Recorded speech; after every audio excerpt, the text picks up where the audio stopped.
hopefully that works. Over to you.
Well, I hope we all enjoyed that. So that is what we have been doing. And then I suppose the next question is, what are we going to do? What does the future look like? I am reminded, and I constantly remind myself, that we are a parish council, albeit quite a large one. A super parish, I think, is the term that I would like us to start using more. And as such, our list of sort of statutory responsibilities is actually very small. If I felt for a moment, or if I felt for more than a moment, that the people of Salisbury wanted us to go back to just doing the things that we have to do, We could look at that, but I don't think that's what people want. I don't think that's what the people of Salisbury want, and I don't think it's what's right for the city. What we'll continue to keep doing is all the good work that we do, our environmental work, our work at outreach in the community, the work, to put on or sponsor or facilitate events in the square or elsewhere to make the city a vibrant place to be, and above all else, do what is best and what we feel is best for the people of Salisbury. We've had some pretty good news recently about our financial position. We're a lot more stable than we were even a year ago, which is obviously very welcome news. And what that means is I can't sit here and say that other than broadly keeping going what we have been doing, I don't have a very clear path, a very clear roadmap of exactly what the next year or 4 years looks like. It's probably going to be a bit boring to begin with, because we're going to make sure we consolidate our good financial position. But other than that, there is going to be room for a little bit more of the things that people like, and some hopefully quite exciting projects as well. So those are all my remarks. Now I'll hand back to the Mayor. Thank you. Thank you, Sam. I guess we have so few members of the public with us today, regrettably. It seems appropriate, if you don't mind, if we ask you if you have any questions or comments you wish to make on what you've just seen or what Sam has said.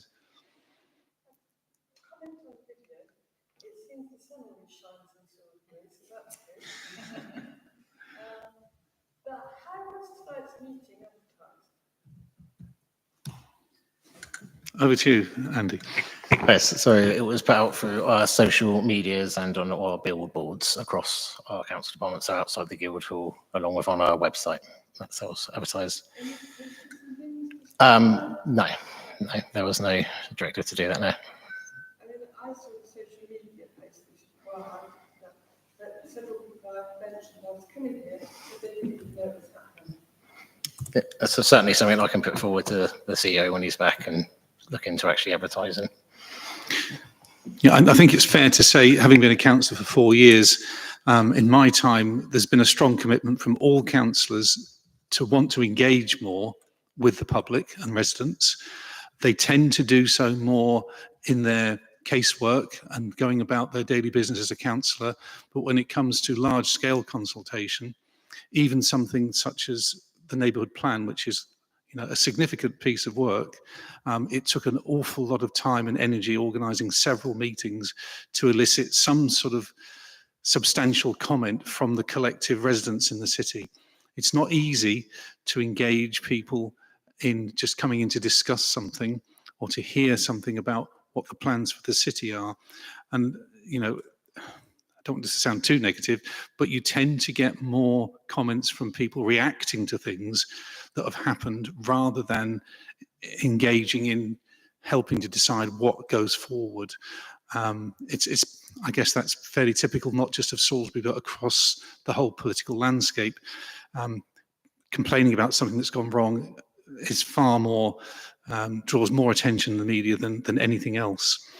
But I mean, we just had a conversation outside in the hall that I think the issue is, if we knew of a better way or different ways of, encouraging people or, getting them to turn up to meetings and talk to us, there is no sort of restrictions on what we should and shouldn't do, other than spending vast sums of money on a publicity campaign out of taxpayers' funds, which is probably not what people would want anyway. So, yeah, we are and always have been very open to any method of engaging with residents that we possibly can. I know that councillors do it on an individual basis, which is what provides the background to decisions that we make. I've got councillors sitting here now who talk to their residents on a daily basis about a whole range of things. And although that's not formal consultation, certainly from my own point of view, when I sit in meetings, those conversations are what are triggered in my mind about what we need to be doing. So that's part of our responsibility to engage, as well as expecting residents to engage with us. I don't know if any of the other councillors want to. Caroline. Could we look at maybe a subscription thing where we get where we do like emails to residents where we do what's on in the next 3 months, so that people subscribe to like a newsletter that the council send, because obviously with the advance of AI and other things, there's got to be an easy way to get that information out there, which is relatively cheap. It just needs somebody with IT experience to look into it and expand it. As you say, we do constantly mention to residents about what's on, but they do come back and go, well, I haven't seen it. But we can't take responsibility for making sure that every resident sees everything.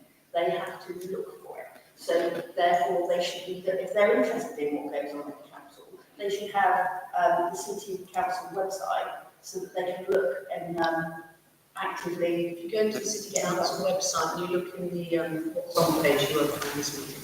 Okay, well that's another learning point that we can do. But there's lots of things where I think people think that us as elected members are responsible for the earth and providing everything and anything to them, but we're not.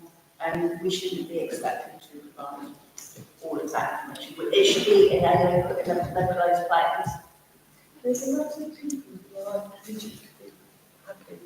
So something like using your own phone on the Google Steps advertising the meeting on a market day, you'll get more people see it probably. So little things like that perhaps. We've succeeded. That would be something.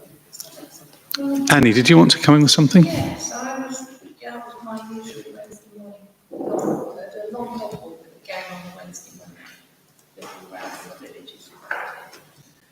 And one of them said, oh, came and saw this fantastic tightrope walker in the marketplace for a kick-off of the festival. She said, actually, she said, I didn't even know it was on. She said, we've been out for the day, came home. She said, I put my pyjamas on. Then I sat down and looked at something and found that it was on, but she said there's no, and apparently there's no experience, link to Experience Salisbury on our, well, I know, there's no link to the festival. On This lady, Catherine happened to email me the other day and say, I've got this problem with trying to find out what's going on in Salisbury, I'm new here, and that kind of communication really is my background. And so she happened to ring me up this afternoon. I said, come along to the meeting, we'll talk about it. Because you found there wasn't, I said in the first place you should really be looking, as I keep saying, for these Experience Salisbury. But you emailed the bid and couldn't get any answers. And there was no link to the festival events on the Experience Salisbury website, which is weird. And even the tightrope one had set times for performances, but the only thing that was on the website when you did find it, not on your website, but the artist one, was performances continually over the weekend or something. And then I walked up to the square and I said, oh no, we've just done the last one, and they signed up. On that question, it's Wiltshire Creative that handle the publicity for their events, is that correct? And we support it? Yes, Yeah. we've got support. And because we've got a communication officer who's done a lot of support with other parts. Okay. They have a PR agency. PR work, agency. What do they call it? Sam, you might know. I don't know, right? No, I don't know. I get questions because I put things onto Save Our Salisbury on Facebook. They send me tickets for their in-house productions, but the guy that sends me some kind of agency guy, I think it's from London. I don't know why would Experience not have a link to the festival when it's one of the biggest things that we have in Salisbury about social fund. I think, thinking back over the last 3 years, the only time I can remember this hall being full was when there was a dispute over the increase in precept, and the hall was absolutely full because people were there in the hope that they could arrange a poll which would reverse the decision, which couldn't have happened anyway because that was set. But there was a real purpose to that meeting. People would come along and argue and discuss and listen to the possibility of a reduction in the amount of money they paid for local services. And I'm not saying that's wrong, but it gives you an indication of what motivates people to come to meetings. And maybe the answer is not just to be more selective about what we try and promote and more focused, rather than this meeting's a very open meeting. Come along and hear about what we've been doing and ask questions. It probably needs to have a bit more edge to the purpose of the meeting to entice people to come along. Yes. Right, can I come in? Yes. I think, to your point about what's on the Salisbury City Council website, you're absolutely right. You won't find this meeting there. You will find it in the meetings calendar. This isn't technically a meeting of this council, but it is on the website in that form. The point, though, is well taken. It very much is, and it's something we have been hearing over the last 4 years, I think, and probably longer. I've been a councillor for 4 years, so I can only speak for that period. And I think in that time there has been a lot of good movement in the right direction. I think there was a point where we were not putting council meetings out on social media at all. We weren't saying, here is the next meeting of full council anywhere except for what we are, again, statutorily supposed to do. We have an obligation, I think, to advertise these things in some very specific ways, and we meet that obligation. But if we're going to hope that people come and engage more, we need to be out where people are, and we have been trying to do that, I think. And it is one of the first things I said, my first meeting with ASA, with the CEO, after being, elected as leader, that I wanted really the biggest sort of non-council, non-policy sort of soft thing that we do as a council to be so much hotter on our communications, so much better at engagement, both from a informative point of view and from a rebuilding of trust point of view as well. I don't think people trust, and it's not just limited to this council, but councils, local government, all levels of government at all. There is a lack of trust in the things that we do and sometimes the reasons why we do them. We saw some very vicious social media campaigns recently, and I think the thing that stuck with me about those is how willing people were to believe the worst of us. So, yes. So could I just go back to the next question? Yes. I moved here from Bishop Stortford. Bishop Stortford has the same population as Salisbury. Bishop Stortford is probably the second most boring town in the UK, and I only give it that honour because I don't think it deserves to win the most boring town. But with 40,000 people, they managed to have practically nothing going on. I come to Salisbury, but my only problem is I keep missing things. Right?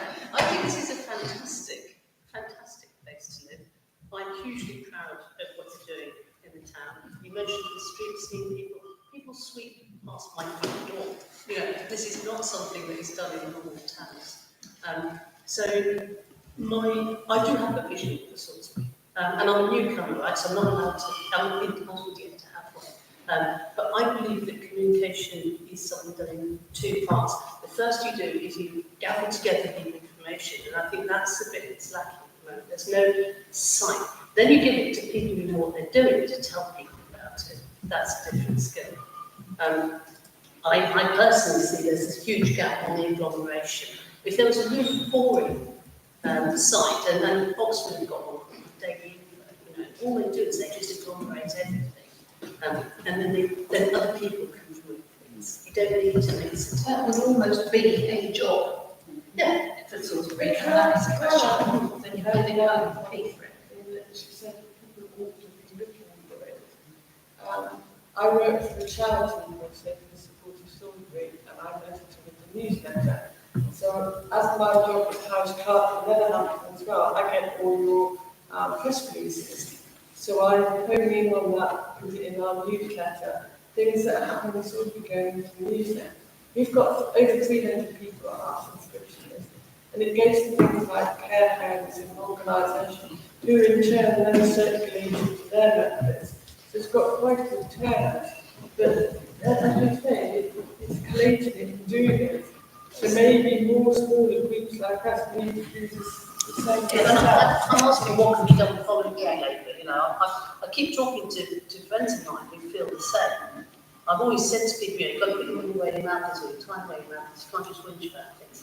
But I came down here to discover if we'd be trampling on people's toes, if we volunteered, or who should we volunteer to. Just cutting it. Sorry, would you like to? Yes, go on. What I say is we've got an information centre.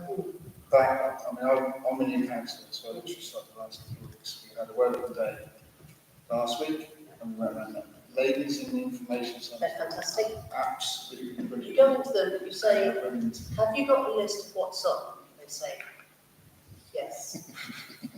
What's on? What do you want to know about? So we've got, if they're doing it, then yes, let's use that. But it's making that information open, yes. I was going to say that we do actually stream our meetings, well, some of them, I don't think it's all, but I mean, the full councils are certainly streaming. So you can follow it on YouTube, follow the channel, and then set it up so it reminds you of the meetings if you're that way inclined. Obviously you are, if you're sat here. It's very difficult because we all do this job voluntarily, and we all commit our whole life to it. This is my 13th year. And it's refreshing to hear a newcomer come in and say how much you've noticed is positive and good about statistics. The video needs to be put everywhere because people need to see that. It needs to be on our social media so that it's shared. So that when people are critical, we can say, well, actually, we've done this.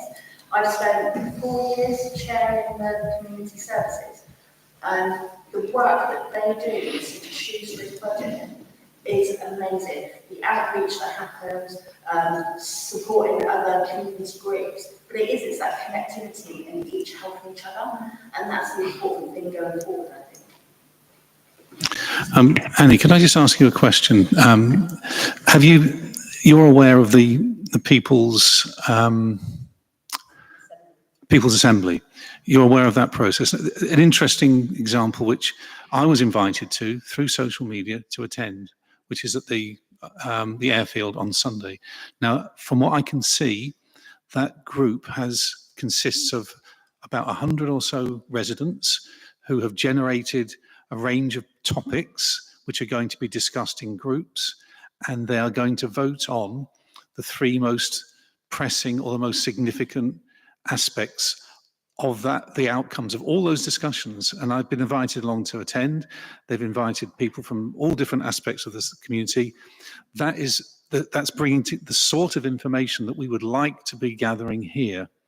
So what that group has done is probably something that we could make tremendous use from by buying into what they have found through their consultation. So, I mean, are you attending on?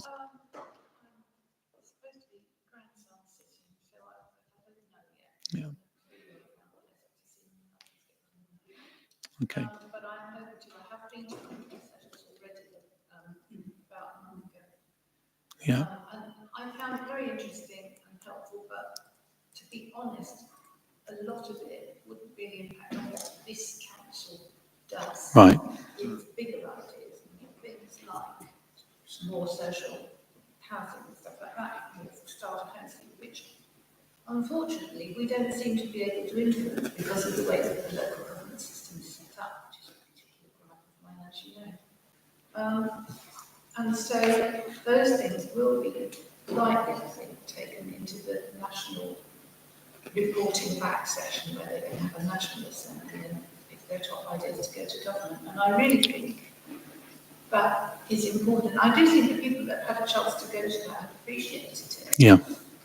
But I don't know how much we can learn from it at a parish level. I'd like to think Yeah. not that Okay. Any more comments from our sort of objective, if you like, visitors? Because we're very much part of what's going on.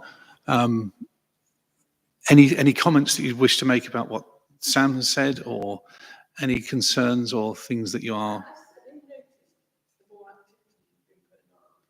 Okay. And I consider myself fairly on the ball of other things are happening, except something new slipped through the net. Okay. But yes, So there's a I enjoy the pop-ups and the billboard, the bar, and Christmas. Christmas, things close on Christmas Day and Boxing Day. When you've got families staying, trying to find something to do with them. So going to find the stars around the city is something we can do. Yeah. Parish council have never done anything like pop up mini golfs, the stars, the street lights in the street. They were so focused on their statutory focus, as you say, they couldn't see beyond it. So I think it's great. Okay, Annie. Can I say, John, I think there's two elements to this. One is how we consult people and find out what they want and what they think. And then the other is how you advertise to people what's going on. And I don't think, we did talk briefly in the last administration about having a budget where people could join an emailing list and we could tell them what the council was doing. I think the finances got better at it and we weren't able to do it properly. Or perhaps we didn't have the IT set up at the time. But I don't think we should be confusing the problems we've had is consultation exercises, which I'm particularly aware of through the neighbourhood plan. Trying to get people in to say that they want to do the future city was, we spent quite a bit of money, which we had some grant aid towards having public meetings and online consultations and things. But, the response really was not as strong as we would like to hope. So there's that side of things. And then the other side is all the people say, I didn't know that was on. And I get that even on SOS, I saw where I try and put all this information on. I still get people that see, partly it's the decline of the newspaper industry, in fact, people automatically go to their local paper now in that way to find out everything that's on. That doesn't happen. But I don't know what four of you replace that. We've spoken about having an electronic notice board, haven't we? And I saw shared some examples that I've seen in France. But to get that volume of information on it in a way that's acceptable in the street scene of a medieval city, conservation concerns is not straightforward. So there's we need somebody to take a really long, hard look at it and separate out the information from the consultation. Sven, pleased you could join us. You're here, we're not going to complain about that. Council planning committee training, which you have to attend in council planning committee. And it was thoroughly unexciting. Having read some interesting comments, I think, well, here we are tonight, annual parish meeting, members of the public. 2. Yeah, so is it because people don't know there's a meeting, or is it because people do know and don't care, don't want to go? That's the first question. I agree we did a lot of work 18 months ago, Annie, about publicising a bit more what we're doing, what we're about, we understand that, and more time to be. We had Margaret's talk and we sent that mail shot out every So there is a communication issue. I did chat about having electronic notice boards at that time, which is fine, except our planning committee was voted against it. So that's not particularly helpful. And we should also bear in mind that there is a section of Salisbury's community which believes that consultation with them means someone knocking on their door at 10 o'clock every Saturday morning for an hour saying, right, let me tell you what's happening with the Salisbury City Council this week, going through every single item that can possibly be going on in the city. And then, thank you very much for the cup of tea, see you at the same time next Saturday. Yeah, some people are that entitled, they think they deserve almost a personal visit on a weekly basis to tell them what's going on. So, if you want to book a train ticket from here to London, what do? You go trainline.com. If you want to book a holiday to Italy, you go TUI.com or Thomas Cook. If you want to know what's going on in the city, you go, I have no idea. I must wait for someone to tell me what's going on. No one ever thinks about going to the city council themselves, do they? Or what's in there? Any number of websites. Any number of websites. Yeah, you could do the same. I think it's a bit more fundamental than that. I think there is so much quite nasty, horrible stuff that goes around on a few of our local social media sites. It just puts people off. They don't want to go, they don't want to be associated. At the last elections at Parish Council level, I mean, look at the issues. We all had, whatever our particular political group was, in getting a number of councillors to stand for various different parties. None of us can fill a full suite, or even got less, because there is so much negative nastiness out there about councillors and what they do, because we're all corrupt, we're all take, yada, yada, yada. So I can understand why people say, you know what, I quite fancy being a councillor, but if I'm going to have to be tired with that, I should put up more money, I'm just not going to bother. So there is an element of communication, and there is an element of trying to get the message out that actually we're not all on the take, and we're not all rich, we're not in the pockets of developers and investors, just to get people to come to stuff like this. I'm not quite sure what the answer is, but we do need some positive messaging about some of the stuff that we do, and the stuff that we are responsible and accountable for. Andrew, you just put your hand up. Did you want to say something? Yeah, I think one of the issues is, we almost have two camps. We have the digital natives that are willing to search and find things. They're not waiting necessarily to have information pushed to them. They're having to go and pull it by Googling, and they may have some different sites. But if they're going, well, I need to find something for my kids to do next week at half term, they'll Google what's on, things to do in Salisbury, and they'll end up on a plethora of different websites to kind of hopefully find something that attracts them.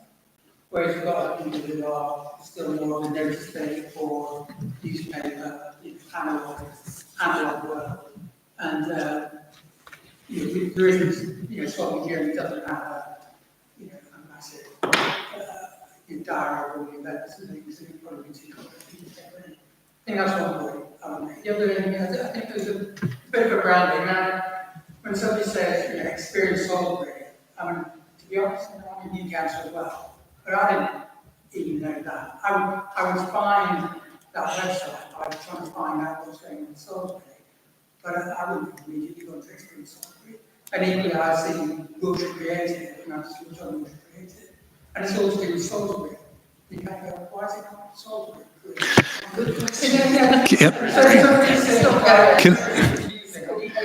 Can I just come in? Can I just come in on that issue itself? Because I've got friends all over the country, and a few of them have come to visit Salisbury. Sometimes when I've been here, and sometimes when I haven't, and they have commented on how useful the website is as a visitor, because they are specifically looking to find out what's going on here in a way that we perhaps we don't. The other thing is, we've been talking about two sort of issues. One is about publicising events that we want people to attend. And the other one, this is a more focused meeting, where we want to have some input into our function as an administration. Now, thinking about what people are saying here now, what strikes me is that when we advertise this, I think we need to promote it from the point of view of specifying some of the issues that we would like people to come and talk to us about. Then they will think, yeah, I'd like to say something about that. And they may come along, they're more likely to come along because there's something that they want to mention.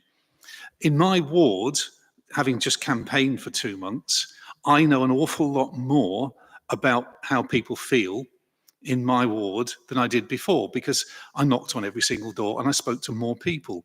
Having said that, there's a very high level of engagement, nearly 50% turnout. I put out questionnaires with my, at the time, co-partner, Sharon Rideout. We put out leaflets in every single door. We collected them. We actually knocked on the door and collected them in, and we got a return of about 200 out of 4,000 voters, which, as I understand it, that's not a bad return from 4,000 people. But remarkably, at the end of it, having analysed all the responses, the two things that came out as the strengths and the weaknesses were what I thought they were anyway, but that's because probably I was aware of what's going on in my ward. And I think it's getting the people that don't fill in questionnaires and who don't generally go to meetings to come to something like this and get their view. And quite often people don't come, or they don't want to talk to you, not because they're disaffected, they're just, yeah, everything's all right. I don't want to complain about anything. And you have to probe and tease information out of people. Once you get them talking, then you might get into some of the issues that might help us to make better decisions. But basically, I think we've got to be a bit more creative in how we present it when we advertise it and say, come and talk to us about this. And we know what some of those issues are likely to be. There's always one or two controversial issues going around. It's sometimes seasonal. But we have to pick on those to draw people in to come and talk about the things that they are concerned about. And then you can bring in the other issues that maybe they hadn't considered and get their opinions on those. But I think it's about how we present this, because we don't really want a situation where we've got more councillors than members of the public at a public meeting, because the main thing that's come out of this meeting is, why aren't there more people here? Which isn't what we want to be discussing. We want to be talking to people about, what Sam was saying about the intention of the new administration, asking questions about the direction of the council and so forth. Those are the sorts of things we want to hear. Anyway, that's just my view. And Andy here is recording the comments, so we should be able to hand it over to Sam and the leadership group. Well, yeah. To take on board in terms of how we might, in future, try and promote this sort of meeting. And maybe the format needs to change. Instead of everybody, a row of tables here, and me talking and Sam talking, and maybe we need to have, as the People's Assembly is, groups of people chatting about topics and then sharing that information. Caroline. Two things. One slightly controversial. Obviously, the toilet, I would expect this to be absolutely full. If you believe social media and the amount of people that are still complaining about the lack of toilets and our responsibility and regional responsibility, you'd expect there to be hordes of people here. I've spent some time in various hostelries down the road, and I've asked if there is a massive problem. Yes, they've had an increase, but actually not too bad. I don't think the complaints have been as bad, have they? What I would still like to see is the progress of looking at replacement toilets. Obviously, the plan application is withdrawn. I don't know what direction that's going to go to next. And with the summer events and things, whether the football will need extra toilets or whether the Guildhall and the other places will be able to hold it. I don't know what you can see on that. Right. Can I comment on Sam, yep. Thank you. Just like specifically on the toilets, I think, the point about the planning application being withdrawn is itself, being quite careful about, is in itself a failure of communication, because it is exactly as it looks like. The City Council has put in an application and then withdrawn it without a sufficient explanation from us as a council about what the purpose of that was and why it was, and perhaps even a decent understanding of the planning process. It absolutely looks like, well, we've tried to do something, we've changed our minds, we're not doing it anymore. You can absolutely see why people, would take that away. There are conversations ongoing about, what the toilet provision is going to look like. I'm meeting not Asa this week because he's off in Cornwall, but having my normal Thursday meeting to talk mostly, I think, about toilets. So that'll be an exciting one for me. So there will be, I think that the point is that there will be some information about what the toilet situation on the Market Square is looking like as soon as we're able to give it, and if not sooner. We'll just touch briefly on what Sven said. I think you absolutely hit the nail on the head about that level of trust. It does make me laugh quite a lot whenever I read online about the envelope stuffed full of cash. I sort of wonder when I'm supposed to start receiving them. Maybe they're going to the wrong address or something. I don't know, but yeah, one day I'm sure I'll stumble across them all. But and you are correct. I personally spoke to a number of people who are interested in standing for council, who were explicitly very put off by the negativity, the online negativity in particular about what that means and what that would have meant and what they may be letting themselves in for. And I think that's a real shame, because there's people who I spoke to who I think would have been really good, candidates, if not councillors, and hopefully they would have been. But yeah, and something I touched on before you came in, Sven, is that there is a job of work to do to sort of regain that trust or gain it in the first place. I mentioned that we had that rumour went round about the charging for parking at the crematorium, which was never true. It's never been discussed. As far as I'm aware, it's certainly never been discussed as an option or proposed as a thought ever. It's not something we're going to do, not something we're planning to do it. But what struck me about it, and it was good to shut it down as quickly and as efficiently as we possibly could, what really struck me about it was, even in the comments under the city council itself saying we are not doing this, were people commenting saying, well, they're not saying that they'll never do it. They're not saying that they're not ruling it out for forever. And maybe now they've been given the idea and they'll take that to the next day. They will do it. They will do it in the future. And you think, we're just, people are not believing, if we're explicitly saying we will not do this. And if people are not believing that, that's a problem. And I'm not saying that we are immune to any and all criticism, because of course we're not, but I'd like it to feel at least a little bit more deserved than parking charges at the crematorium. So I think that's a big job of work to be done, is to try and get people trusting us, believing with us, engaging with us on the things that we want to hear from them about, or even the things we don't want to hear them about. Thanks. I think that it's easy to overdo the reactions to social media. My experience is that there are certain small number of people who like to be said, but there are a vast majority are not even going anywhere near social media because they find it quite worrying, that sort of attitude. And with an aging population, we have a lot of people who are not comfortable with that way of communicating. And how do you reach those? If they don't go online to find out that the meeting is happening, tell them about the meeting. Can I just interrupt for a moment? The gentleman just walked in at the back, and congratulations, sir, you're the third member of the public to attend this evening. Oh, right. Well, is there anything you'd like to add to the conversation from what you've heard so far? I wasn't sure what the boundaries for the conversation were, and if they are planning, I'll raise something. If they're not, I'll leave it be. I think you just hit the nail on the head, completely and utterly.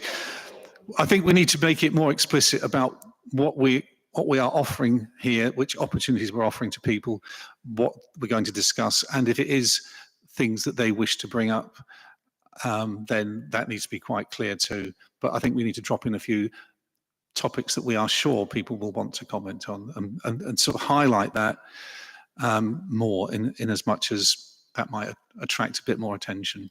I'd like to address the issue between the Salisbury Council and the Wiltshire Council, and the matter of the Cathedral Hotel, which appears to be an entirely sensible thing to do, given what we're trying to do for the city, rebuilding its tourism and night economy.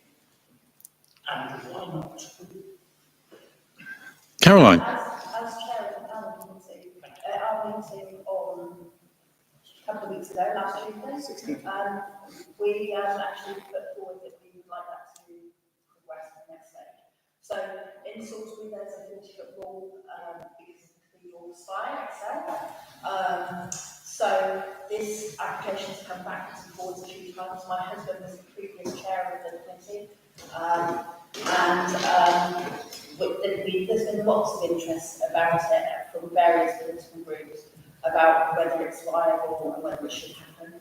In my mind, and I'm happy to say this, the structure they want to put up is really like a pergola or whatever. So if there was antisocial behaviour or anything, then Wiltshire Council could tell them to take it down.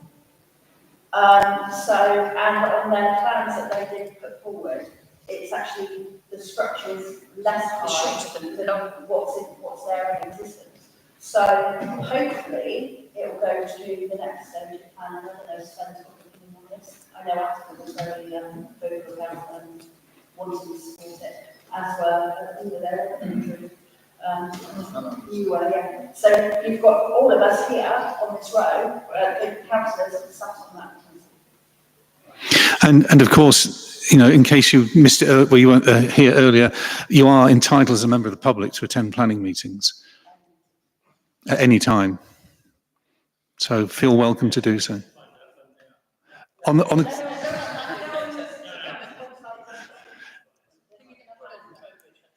think we need to sell the council website a bit more as a source of information, because it is all on there. Maybe that's what we need to promote.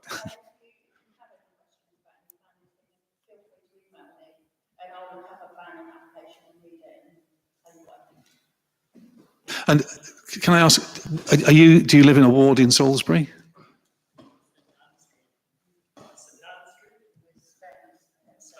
There you are. There's your councillor. And and you won't find a more active councillor than your local councillor, I can assure you.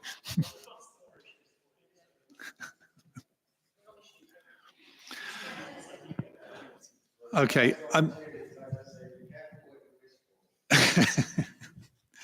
I'm just looking at the time now. Unless there's anything really pressing, I think probably we've discussed all that we can discuss this evening.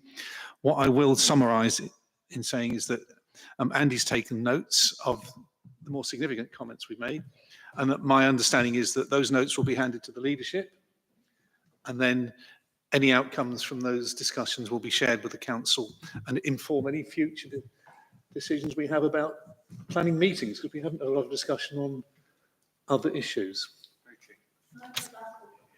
Yes. Do they leave email addresses with you so that you can feedback? Can we take them? Is that a good starting point to make sure they're... Currently not, but I probably right now, because of GDPR, couldn't just take emails. I would have to look into the legality of taking people's, but again, it's something that the chair... If it was that simple, I would do it, but yeah, it's something I'm sure Sam can talk to the CEO on him. It's been really nice to talk to fellow councillors across the spectrum outside of the formal structure of the meeting and hear people's ideas, which is not something that we normally do in the course of the calendar. And I think it's useful and it should be done more.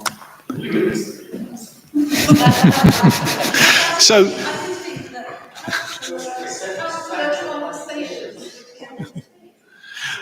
okay, I think that's another discussion to be had at some point, Annie.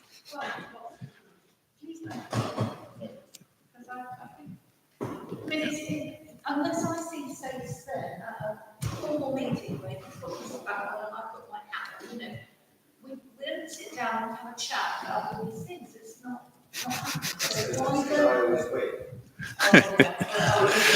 Okay. Some opportunity to speak across group lines as councillors, and like a chat. Sven. We used to have, and I don't know if there's anybody that was around at the time, we used to have away days. You would get exercise. We used to have like here on days we used to have a away day where you just sat around the table for 24 hours just like talked about stuff. So that's something We would have the topics and we discuss. Yeah, we pick out dozen things. Exactly. We do that. That'd be really good. Okay, again, I don't want to put all this on the leadership, but I think if we've got an idea like that, then we have to go through the leadership to try and initiate that sort of discussion. Exactly. Right, in that case, meeting closed. Thank you.